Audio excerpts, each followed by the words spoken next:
Ce référentiel est avant tout une actualisation de la circulaire de 1998 et il est nécessaire et important de faire la promotion des précautions standards auprès de tous les professionnels de santé. Les précautions standards permettent principalement de prévenir la transmission croisée, mais aussi de prévenir le risque professionnel contre les accidents d'exposition au sang. C'est vraiment donner des repères et des repères importants à la fois aux hygiénistes et aux soignants pour pouvoir effectuer les soins en sécurité et avec un maximum de qualité.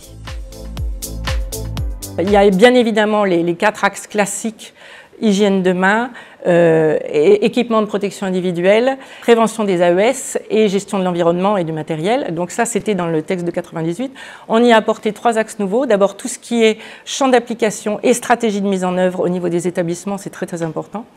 Ensuite, l'hygiène respiratoire. Donc c'est la précaution que tout un chacun doit mettre en place quand il y a une personne, un patient, un professionnel, un visiteur, qui présente une toux ou des expectorations supposées d'origine infectieuse. Le 3e axe qui a été rajouté aussi, c'est la gestion des excrétas, parce que c'est très très important pour lutter contre la dissémination des bactéries multirésistantes ou hautement résistantes aux antibiotiques.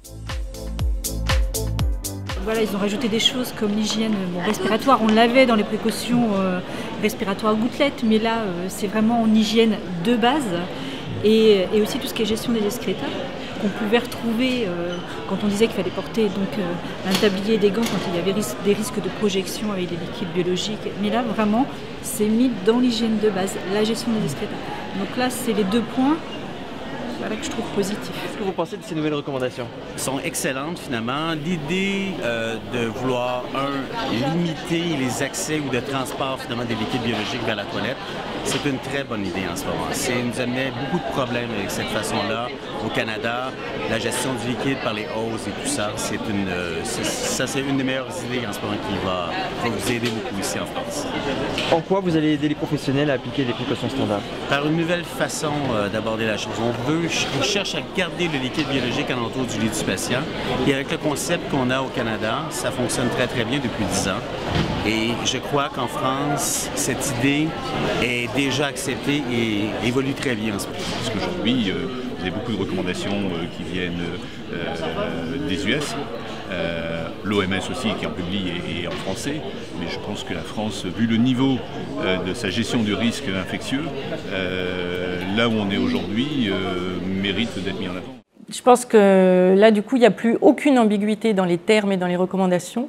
C'est aussi pour ça qu'on a voulu employer un style direct du genre faire, pratiquer, enlever, mettre, plutôt qu'il est possible de, il est recommandé de, il serait bon de. Alors bien évidemment, avant chaque acte de soin, c'est au professionnel lui-même d'évaluer quel sera le risque et quelles seront les mesures à mettre en place. Un objectif important du groupe de travail était aussi d'adapter ces recommandations à tout professionnel de santé. Chacun doit pouvoir se l'approprier, tout acteur du soin doit pouvoir se l'approprier ces précautions standards. Le 2e point aussi, c'est qu'il fallait actualiser. Les textes de 98 parlaient encore de lavage de mains. Il y a des expressions qui sont devenues désuètes. En fait, on a commencé par faire des tableaux comparatifs de tous les textes existants et de toutes les recommandations françaises ou étrangères concernant les précautions standards.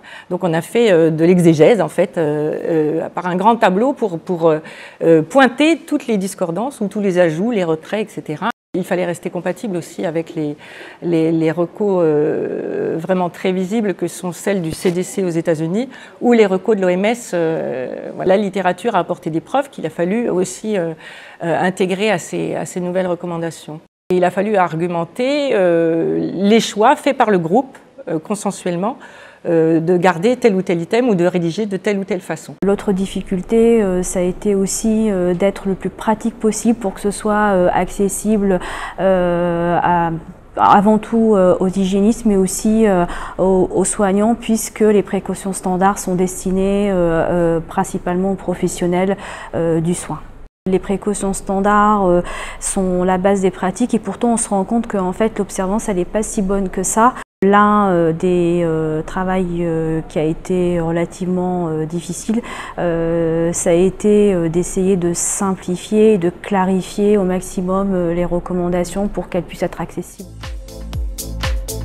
Vous pensez que ce document va quand même changer un petit peu en pratique? Oui, parce qu'il a quand même fait un effort sur la clarification de la réglementation, des recommandations. Il a été fait pour qu'on y voit un petit peu plus clair. Et puis il s'étend au-delà des services de soins, il est intéressant pour les écoles, des choses comme ça, quoi. Elle est soutenue par déjà tout le groupe de travail, hein, qu'on remercie au passage, parce que ça a été long, ça a été vraiment laborieux, mais dans le bon sens du terme, c'est-à-dire productif aussi. Et donc merci au groupe. Donc responsabilité partagée par le groupe, mais aussi par tout le conseil scientifique et par toute la société française d'hygiène hospitalière. Moi, je suis complètement à l'aise avec les recommandations qu'on a émises donc je n'ai aucun mal à les défendre. C'est vrai qu'on est venu avec nos convictions déjà. Et puis on a aussi fait relire ces recommandations par une 50aine de professionnels de terrain de tous bords, et pour être sûr que le message était compris par tous et accepté par tous à l'avance. Donc là, pour le coup, on sait que c'est solide, c'est compréhensible et on l'espère vraiment adapté à tous les professionnels. Voilà, tandis que là, on va disposer d'un référentiel unique, incontournable, dont il faudra faire la promotion partout, dans les 3 secteurs de soins. Et ça va bien se passer. Je suis ravi que cette nouvelle version des précautions standards soit enfin disponible et donc puisse poser le socle des éléments de prévention que l'on souhaite voir appliqués au quotidien par les professionnels, avec une vision à la fois élargie, incluant en particulier les excrétas, et surtout une prise en compte de la faisabilité, des difficultés au quotidien du terrain, et l'idée que c'est l'hygiène qui s'adapte aux pratiques et non l'inverse. Maintenant, le plus grand du travail reste à faire, c'est-à-dire il reste aux hygiénistes à porter les idées, les nouveautés et la mise en œuvre, et il reste aux professionnels à comprendre, à adapter et à mettre en œuvre, et c'est tout le challenge, mais on espère le relever. Parce qu'ils ont regroupé des choses qu'on avait déjà, qu'on maîtrise déjà. Et peut-être ça permet d'avoir un focus et de les remettre un peu plus en avant. Le souci pour moi, à titre pratique, c'est que les précautions standards à fond font qu'on oublie un peu les précautions complémentaires et que les gens oubliant que les précautions standards sont fondamentales, on crée des situations parfois un petit peu dangereuses. Ça va surtout nous permettre de montrer que l'hygiène, ça évolue tous les jours, qu'on peut changer, et donc de refaire aussi une réinformation sur les précautions standards qui sont tellement rabâchées depuis des années que les gens les oublient un peu en fait. On va pouvoir refaire une réactualisation, une remotivation des gens par rapport à ça. Pour moi, il n'y a pas de changement majeur. Ça permet juste, en tout cas au sein de mon établissement, de leur donner